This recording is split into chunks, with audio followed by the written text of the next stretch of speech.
प्राचीन समय में सतयुग के दौरान पृथ्वी पर पाताल लोक के असुरों का शासन था। उसी काल में रंभ और करंभ नाम के दो असुर भाई रहते थे। वे निसंतान थे और इसी कारण गहरी निराशा और दुख में डूबे रहते थे। अंततः उन्होंने संतान प्राप्ति के लिए कठोर तपस्या करने का निश्चय किया। रंभ ने अग्निदेव की आराधना के लिए अग्नि के प्रज्वलित घेरे के मध्य बैठकर तप करना आरंभ किया। वहीं करंभ ने वरुण देव को प्रसन्न करने के लिए एक झील में आधा शरीर डुबोकर कठोर तपस्या शुरू कर दी। समय बीतता गया, वर्षों तक उनकी तपस्या चलती रही। जब ये समाचार इंद्रदेव तक पहुंचा तो वे चिंतित हो उठे। उन्हें लगा कि यदि इन दोनों असुर भाइयों को वरदान मिल गया तो देवताओं के लिए भारी संकट खड़ा हो सकता है। इसी भय से इंद्र ने एक योजना बनाई। एक दिन वे एक विशाल मगरमच्छ का रूप धारण कर उसी झील में पहुंचे जहां करंभ तपस्या में लीन था। अचानक उन्होंने करंभ पर घातक आक्रमण कर दिया। असहाय करंभ तड़पता रहा और अंततः उसी झील में उसका अंत हो गया। रंभ, जो उस समय तपस्या में लीन था, अपने तप के प्रभाव से यह सब जान गया। उसने देख लिया कि उसके भाई का वध करने वाला कोई और नहीं बल्कि स्वयं इंद्रदेव हैं। करंभ की मृत्यु ने रंभ को भीतर तक तोड़ दिया। भाई के वियोग और शोक में डूबकर उसने अपनी तपस्या भंग कर दी और क्रोध तथा पीड़ा में तलवार निकालकर आत्महत्या करने का प्रयास किया। उसी क्षण अग्निदेव प्रकट हुए और उन्होंने रंभ को रोक लिया। अग्निदेव ने उसे कहा कि वह अपने लिए इच्छित वरदान मांगे। रंभ ने इंद्र के छल और अन्याय को ध्यान में रखते हुए अग्निदेव से प्रार्थना की कि उसे ऐसी संतान मिले जो इंद्र को परास्त कर सके और तीनों लोकों पर शासन करे। अग्निदेव ये सुनकर असमंजस में पड़ गए, लेकिन रंभ के तप और आह्वान को देखते हुए उन्होंने वरदान दे दिया। उन्होंने कहा, रंभ, तुम्हारी ये इच्छा पूरी होगी। जिस स्त्री से तुम प्रेम करोगे वही तुम्हारी उस अद्भुत और बलशाली संतान को जन्म देगी। यह कहकर अग्निदेव अदृश्य हो गए। समय यूं ही बीतता गया और आखिरकार वो घड़ी भी आ पहुंची जब एक महिष वर्ग की राक्षसी, जिसका नाम महिषी था, रंभ से प्रेम कर बैठी। प्रेम में डूबी महिषी ने अपने कुल और परिवार की परवाह किए बिना रंभ से विवाह कर लिया। यह संबंध दोनों के परिवारों और वर्गों को बिल्कुल भी स्वीकार नहीं था। फिर भी वे पति पत्नी के रूप में रहने लगे। कुछ वर्षों के बाद रंभ और महिषी के संयोग से महिषी गर्भवती हो गई। समय के साथ उसका गर्भ बढ़ने लगा, लेकिन नियति को कुछ और ही मंजूर था। एक दिन जब रंभ और महिषी अकेले थे, तभी महिष वर्ग के कुछ राक्षसों ने उन पर अचानक आक्रमण कर दिया। इस घातक आक्रमण में रंभ वीर गति को प्राप्त हो गया। अपने अचन्मे संतान को बचाने के लिए महिषी वहां से भाग निकली, लेकिन वे राक्षस उसका पीछा करते रहे और उसे भी मारने का प्रयास करने लगे। भागते भागते महिषी यक्षों के क्षेत्र में पहुंच गई। वहां उसने यक्षों को पूरी बात बताई। यक्षों ने उसकी पीड़ा सुनकर उसकी रक्षा का वचन दिया। कुछ देर बाद वे राक्षस भी वहां आ पहुंचे। यक्ष और राक्षसों के बीच भयंकर युद्ध छिड़ गया। अंततः यक्षों ने उन सभी राक्षसों का वध कर दिया और महिषी को सुरक्षा प्रदान की। लेकिन महिषी अपने पति रंभ से अत्यंत प्रेम करती थी। रंभ की मृत्यु का शोक वह सहन नहीं कर पा रही थी। यक्षों ने रंभ के शव का अंतिम संस्कार करने का निश्चय किया। जब चिता प्रज्वलित की गई और अग्नि की लपटें उठने लगीं, तब शोक से व्याकुल महिषी स्वयं को रोक न सकी। वह रोती बिलखती उसी जलती हुई चिता में कूद पड़ी और अपने पति के साथ प्राण त्याग दिए। कुछ समय तक चिता की अग्नि साधारण रूप से जलती रही, परंतु अचानक उसने एक भयंकर रूप धारण कर लिया। उसी अग्नि से एक विशालकाय अद्भुत शक्ति से संपन्न असुर प्रकट हुआ। उसका शरीर पर्वत समान बलवान था। ये दृश्य देखकर यक्ष भयभीत हो उठे। यह वही असुर था जिसे अपने जन्म का उद्देश्य पहले से ही ज्ञात था। वह और कोई नहीं बल्कि महिषासुर था। लेकिन यह अद्भुत घटना यहीं समाप्त नहीं हुई। उसी चिता से कुछ देर बाद पुनः एक भयंकर विस्फोट हुआ। अग्नि की लपटों से एक और असुर प्रकट हुआ। यक्ष स्तब्ध रह गए, क्योंकि यह और कोई नहीं बल्कि स्वयं रंभ था, जो पुनर्जन्म लेकर लौटा था। इस बार वह रक्त बीज के रूप में प्रकट हुआ। ये सब रंभ की उस तपस्या और अग्निदेव के वरदान का ही प्रभाव था, जिसके कारण महिषासुर और रक्त बीज जैसे बलशाली असुर प्राप्त हुए। इसके बाद रक्त बीज ने महिषासुर से कहा कि वे दोनों पाताल लोक चलें, लेकिन महिषासुर ने स्पष्ट मना कर दिया। उसने प्रण लिया था कि जब तक वह तपस्या और महान सिद्धियां प्राप्त नहीं कर लेता, तब तक वह पाताल लोक में कदम नहीं रखेगा। इस संकल्प के साथ महिषासुर एक शांत वन की ओर निकल गया। वहां उसने एक विशाल अग्निकुंड का निर्माण किया और उसी में बैठकर कठोर तपस्या आरंभ कर दी। उसका लक्ष्य था ब्रह्मदेव को प्रसन्न करना। तपस्या अत्यंत कठिन थी और वर्षों तक लगातार चलती रही। आखिरकार उसकी साधना सफल हुई। एक दिन ब्रह्मदेव उसके सामने प्रकट हुए और प्रसन्न होकर बोले, वत्स, मैं तुम्हारी तपस्या से प्रसन्न हूं। मांगो, तुम्हें क्या वर चाहिए? महिषासुर ने बिना कुछ सोचे ब्रह्मदेव से अमरता का वरदान मांगा, किंतु ब्रह्मदेव ने गंभीर स्वर में कहा, नहीं पुत्र, यह संभव नहीं है। जो जन्म लेता है उसका अंत भी निश्चित है। कोई और वर मांगो। तब महिषासुर ने कुछ देर गहन विचार किया और फिर चतुराई से बोला, यदि अमरत्व नहीं मिल सकता तो मुझे यह वरदान दीजिए कि देवता या असुर इनमें से कोई भी मेरा वध न कर सके। महिषासुर ने सदा ही स्त्रियों को दुर्बल और महत्वहीन समझा था। उसके अहंकार में यही भावना थी कि जब देवता और असुर उसका कुछ बिगाड़ नहीं पाएंगे तो स्त्रियां भला उसका क्या कर लेंगी। यही सोचकर उसने ये वरदान मांगा। ब्रह्मदेव मुस्कुराए और बोले, ठीक है महिषासुर, तुम्हारा वध केवल एक महाशक्तिशाली स्त्री के हाथों ही संभव होगा। इतना कहकर ब्रह्मदेव अंतर्धान हो गए। वरदान पाकर महिषासुर ठहाका लगाकर हंसने लगा। उसे लगा जैसे अब उसके सामने पूरे ब्रह्मांड में कोई नहीं टिक सकता।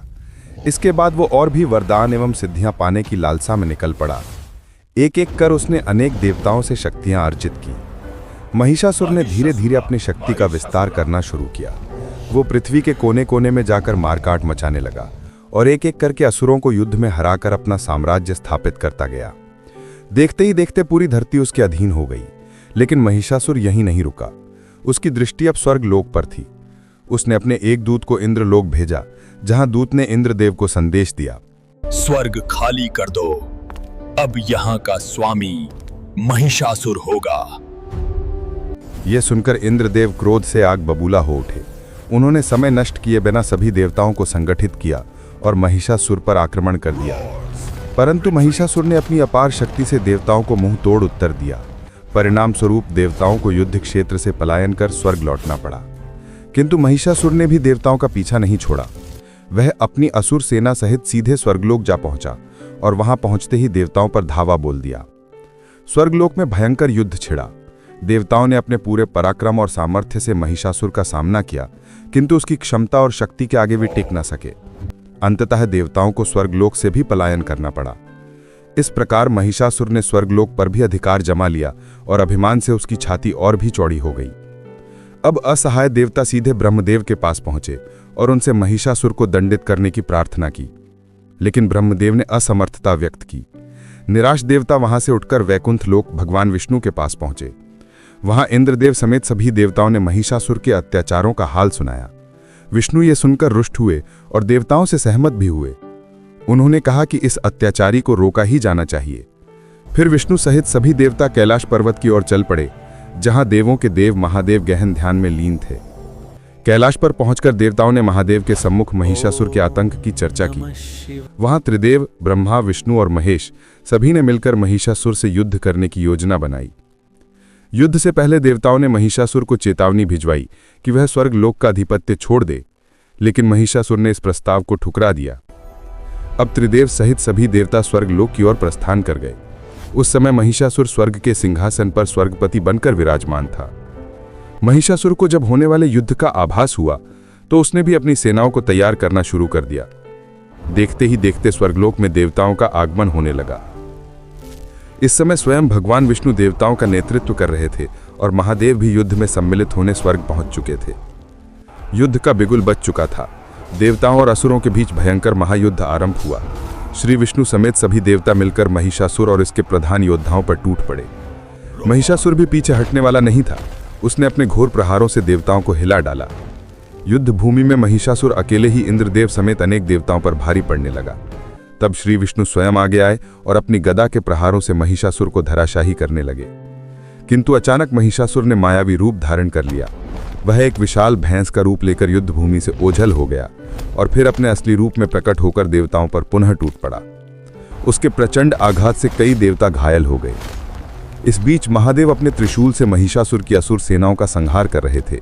परंतु जब महिषासुर ने देखा कि उसकी सेना नष्ट हो रही है तो उसने अपनी सिद्धियों के बल पर और भी अधिक संख्या में नई सेनाएं उत्पन्न कर दी।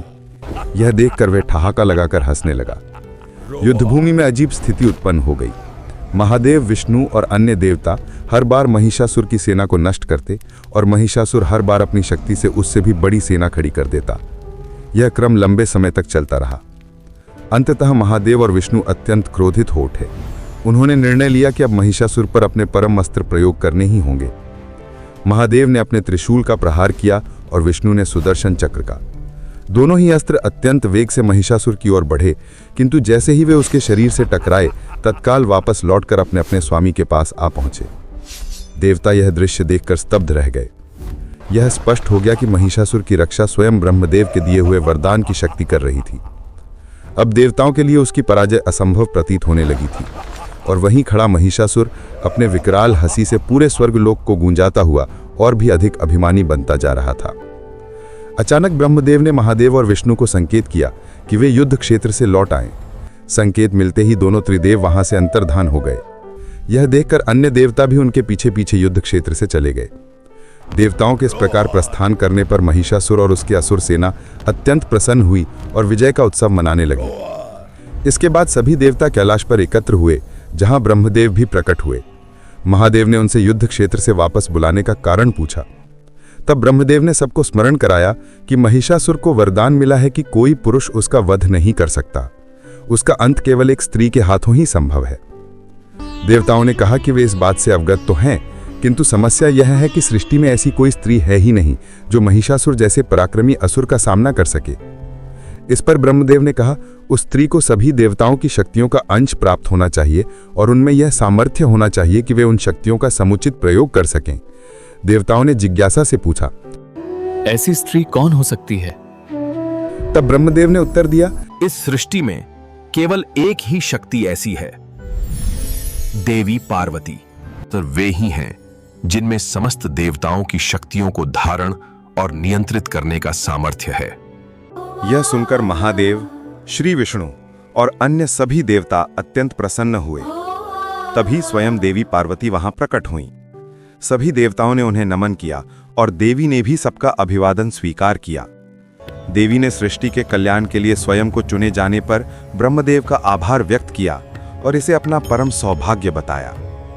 इसके उपरांत महिषासुर के साथ महायुद्ध की तैयारी के लिए देवताओं ने देवी को अपने अपने दिव्य अस्त्र शस्त्र अर्पित किए। महादेव ने अपना त्रिशूल प्रदान किया, श्री विष्णु ने सुदर्शन चक्र दिया, इंद्रदेव ने अपना वज्र सौंपा, सूर्य देव ने अपनी किरणों और तेज से निर्मित ढाल, दिव्य तलवार और सिंह को उनकी सवारी के रूप में दिया। विश्वकर्मा ने देवी को एक अभेद कवच और अनेकों दिव्य अस्त्र प्रदान किए। अंततः त्रिदेव सहित समस्त देवताओं ने अपनी अपनी शक्तियों का अंश देवी में समाहित किया। इसके बाद देवी पार्वती ने अपना वास्तविक रूप धारण किया, महाशक्ति देवी दुर्गा का। उधर महिषासुर अब स्वर्गलोक छोड़कर पृथ्वी पर रहते हुए तीनों लोकों का स्वामी बन बैठा था। उसका आतंक और प्रभुत्व पूरे ब्रह्मांड में फैल चुका था। वो पृथ्वी सहित अधिकांश राज्यों को जीतकर स्वयं को सर्वशक्तिमान मानने लगा था। एक दिन जब महिषासुर अपने सिंहासन पर बैठा असुर सैनिकों को किसी नए आक्रमण का आदेश देने ही वाला था, तभी अचानक उसका महल और धरती थर्राने लगी, जैसे कोई भीषण भूकंप आ गया हो। वो घबराकर महल के बाहर निकला तो देखा कि असुर सैनिकों में भगदड़ मची हुई है। महिषासुर ने दृष्टि दौड़ाई तो दूर से एक विशाल सिंह पर सवार अद्भुत रूप वाली देवी आती दिखाई दी। उनकी अनेकों भुजाएं थीं, लंबी केश राशि वायु में लहरा रही थी और उनके आगमन से संपूर्ण भूमंडल कांप उठा था। इस दिव्य और महाशक्ति संपन्न स्त्री को देखकर महिषासुर अचंभित रह गया। वो तुरंत समझ गया कि ये स्त्री सीधे उसके साम्राज्य पर आक्रमण करने आई है। महिषासुर ने उसे रोकने के लिए अपने सेनापति त्रिनेत्र को 5 लाख असुर सैनिकों के साथ युद्ध में भेजा। परंतु जब त्रिनेत्र और उसकी विशाल सेना देवी दुर्गा के सामने पहुंचे तो वे उनके समक्ष पल भर भी टिक न सके। देवी ने अपने कुछ ही प्रचंड प्रहारों से त्रिनेत्र सहित लाखों असुरों का संहार कर दिया। महिषासुर अपने महल से ये दृश्य देखकर स्तब्ध रह गया। उसे अपनी आंखों पर विश्वास नहीं हो रहा था। थोड़ी ही देर बाद देवी दुर्गा स्वयं उसके महल के समीप पहुंची और उसे युद्ध के लिए ललकारा। देवी दुर्गा के दिव्य और अद्वितीय रूप को देखकर महिषासुर का हृदय काम वासना से भर उठा। युद्ध की चुनौती स्वीकार करने के स्थान पर उसने देवी दुर्गा के समीप जाकर विवाह का प्रस्ताव रख दिया। यह सुनकर देवी दुर्गा का क्रोध भड़क उठा। उन्होंने पुनः महिषासुर को युद्ध के लिए ललकारा। इस पर महिषासुर ठहाके लगाकर हंसने लगा। उसकी निर्लज्जता देख देवी का क्रोध और भी प्रचंड हो गया। फिर महिषासुर ने अहंकार पूर्वक कहा, स्त्रियां युद्ध के योग्य होती ही नहीं। उनका स्थान केवल पुरुषों की काम वासना को तृप्त करने के लिए है। उसकी ये घोर अपमानजनक बातें सुनकर देवी दुर्गा के भीतर क्रोध की अग्नि धधक उठी, किंतु उन्होंने संयम और चतुराई से काम लेते हुए कहा, ठीक है महिषासुर, यदि तुम युद्ध में मुझे पराजित कर दो तो मैं स्वेच्छा से तुमसे विवाह कर लूंगी। यह सुनकर महिषासुर और भी जोरों से हंसने लगा, मानो उसे देवी की शक्ति का आभास ही न हो। अत्यधिक उत्साह और घमंड में डूबा महिषासुर देवी दुर्गा की चुनौती को स्वीकार कर युद्ध के लिए सहमत हो गया। तत्पश्चात उसने स्वयं का आकार देवी दुर्गा के समान विशाल बनाने का प्रयास किया, किंतु चाहे जितना प्रयास किया उसका कद देवी दुर्गा के समक्ष छोटा ही रह गया। ये देखकर देवी दुर्गा मंद मंद मुस्कुराईं, जबकि महिषासुर दांत पीसते हुए क्रोध से तिलमिला उठा। फिर उसने पहला प्रहार किया। अपनी आंखों से प्रचंड और घातक रोशनी की किरणें निकालते हुए वो लगातार देवी दुर्गा पर वार करने लगा। देवी ने अपने दिव्य ढाल से उन वारों को सहजता से रोक लिया। तत्पश्चात उन्होंने उसी ढाल से प्रत्युत्तर करते हुए उस पर दिव्य अग्नि का प्रयोग किया, किंतु वो अग्नि भी महिषासुर को विशेष क्षति न पहुंचा सकी। इसके बाद देवी दुर्गा ने अपनी दिव्य तलवार से एक प्रचंड वार किया, जिससे महिषासुर का कंधा गहरा घायल हो गया। आहत महिषासुर ने अपनी माया और सिद्धियों का प्रयोग कर असंख्य असुरों को उत्पन्न कर दिया, ताकि देवी का ध्यान भटकाया जा सके। देखते ही देखते लाखों असुर हथियारों सहित युद्धभूमि में उतर आए। इतनी विशाल और दिव्य वीरांगना को देखकर असुर सेना भयभीत होकर पीठ दिखाने लगी, किंतु देवी दुर्गा ने किसी को भागने का अवसर नहीं दिया। उन्होंने सभी का संहार कर दिया और युद्धभूमि, जो अशांत और उथल-पुथल से भरी थी, पूर्णतः शांत हो गई। अब वहां केवल धूल का धुंधला उड़ रहा था। उस धुंध से भरी युद्धभूमि में देवी दुर्गा महिषासुर को खोजने लगीं, किंतु वो कहीं दिखाई नहीं दे रहा था। अचानक महिषासुर ने पीछे से आकर अपनी तेजदार दिव्य तलवार से देवी की भुजाओं पर वार किया। इस वार से देवी दुर्गा कुछ क्षण के लिए घायल हो गईं। क्रोध से उग्र होकर देवी ने तत्काल अपने सुदर्शन चक्र को महिषासुर की ओर छोड़ दिया, किंतु चक्र के प्रहार से बचने के लिए महिषासुर ने तुरंत भैंसे का रूप धारण कर लिया। परिणाम स्वरूप सुदर्शन चक्र उसे न पा सका और पुनः देवी दुर्गा के पास लौट आया। इसके पश्चात देवी दुर्गा ने पुनः उस धूल धुंध से ढकी भूमि में महिषासुर को खोजा, पर वो दृष्टिगोचर न हुआ। तब देवी ने अपने सिंह को आदेश दिया कि वो महिषासुर की खोज में लग जाए। समय यूं ही बीतता गया। अचानक देवी दुर्गा का सिंह महिषासुर को ढूंढ निकालता है, जो उस समय भैंसे के रूप में छिपा हुआ था। सिंह ने उस पर प्रहार कर दिया, किंतु भैंसे का रूप लिए महिषासुर अत्यंत प्रबल था। उसने एक जोरदार टक्कर से सिंह को गंभीर रूप से घायल कर दिया। सिंह की पीड़ा भरी गर्जना सुनकर देवी दुर्गा तुरंत वहां पहुंची और अपने प्रिय वाहन को सहलाने लगी, किंतु अगले ही क्षण सिंह ने स्वयं उन्हीं पर हमला कर दिया। देवी समझ गईं कि यह उनका वास्तविक सिंह नहीं, बल्कि भेष बदलकर आया महिषासुर ही है। यह जानकर वे अत्यंत क्रोधित हो उठीं और त्रिशूल उठाकर महिषासुर पर टूट पड़ीं, मगर महिषासुर अपनी मायावी शक्ति से पल भर में अदृश्य हो गया। युद्ध करते करते 9 दिन बीत चुके थे। अब देवी दुर्गा न केवल महिषासुर बल्कि अपने वास्तविक सिंह को भी खोजने लगी। छल और कपट से भरे महिषासुर के कारण उनका क्रोध चरम पर पहुंच चुका था। तभी उन्होंने अपने सिंह को मूर्छित अवस्था में पड़ा देखा। यह देखकर देवी समझ गईं कि यही उनका असली सिंह है। तभी अचानक दूसरी ओर से भैंसे के रूप में महिषासुर प्रचंड वेग से उनकी ओर दौड़ा और अपनी समस्त शक्ति लगाकर उन्हें बहुत पीछे तक धकेल ले गया। यहाँ तक कि रास्ते में आने वाली एक विशाल चट्टान भी चूर चूर हो गई। किंतु जैसे ही महिषासुर उन्हें और दूर ले जाने वाला था, देवी दुर्गा ने अपना संतुलन बना लिया और उसे वहीं रोक दिया। महिषासुर ने पूरी ताकत लगाई, परंतु देवी दुर्गा तनिक भी नहीं हिली। इसके बाद देवी ने एक प्रचंड मुख घात यानी घूंसा से उसके पीठ पर प्रहार किया। यह वार इतना शक्तिशाली था कि महिषासुर भूमि पर गिर पड़ा और तड़पने लगा। तभी देवी दुर्गा ने अपने पैरों से उसे पलटकर उसकी छाती पर त्रिशूल भोंक दिया। भयंकर पीड़ा से कराहते हुए महिषासुर रोने लगा और क्षमा याचना करने लगा। उसने स्वीकार किया कि स्त्री को कमजोर समझना उसकी सबसे बड़ी भूल थी। अपने समस्त पापों और अत्याचारों के लिए उसने देवी दुर्गा से क्षमा की याचना की। देवी दुर्गा करुणा से भर उठी और महिषासुर को आशीर्वाद दिया कि भविष्य में उनकी पूजा के साथ साथ उसका नाम भी स्मरण किया जाएगा। इसके बाद उसकी अंतिम इच्छा पूरी करने के लिए देवी ने अपने दिव्य खड्ग से एक ही प्रहार में उसका सिर धड़ से अलग कर दिया। उस क्षण संपूर्ण देवता और देवियां प्रकट हुए और देवी दुर्गा पर पुष्पों की वर्षा करने लगे। समस्त ब्रह्मांड महिषासुर के आतंक से मुक्त हो चुका था। देवी दुर्गा को इस विजय के उपलक्ष्य में महिषासुर मर्दिनी का दिव्य नाम प्राप्त हुआ। इसके पश्चात देवी दुर्गा ने अपने घायल सिंह के सिर पर हाथ रखकर उसे पुनः स्वस्थ और शक्तिशाली बना दिया। फिर उस पर सवार होकर वे विजयी भाव से कैलाश की ओर प्रस्थान कर गईं।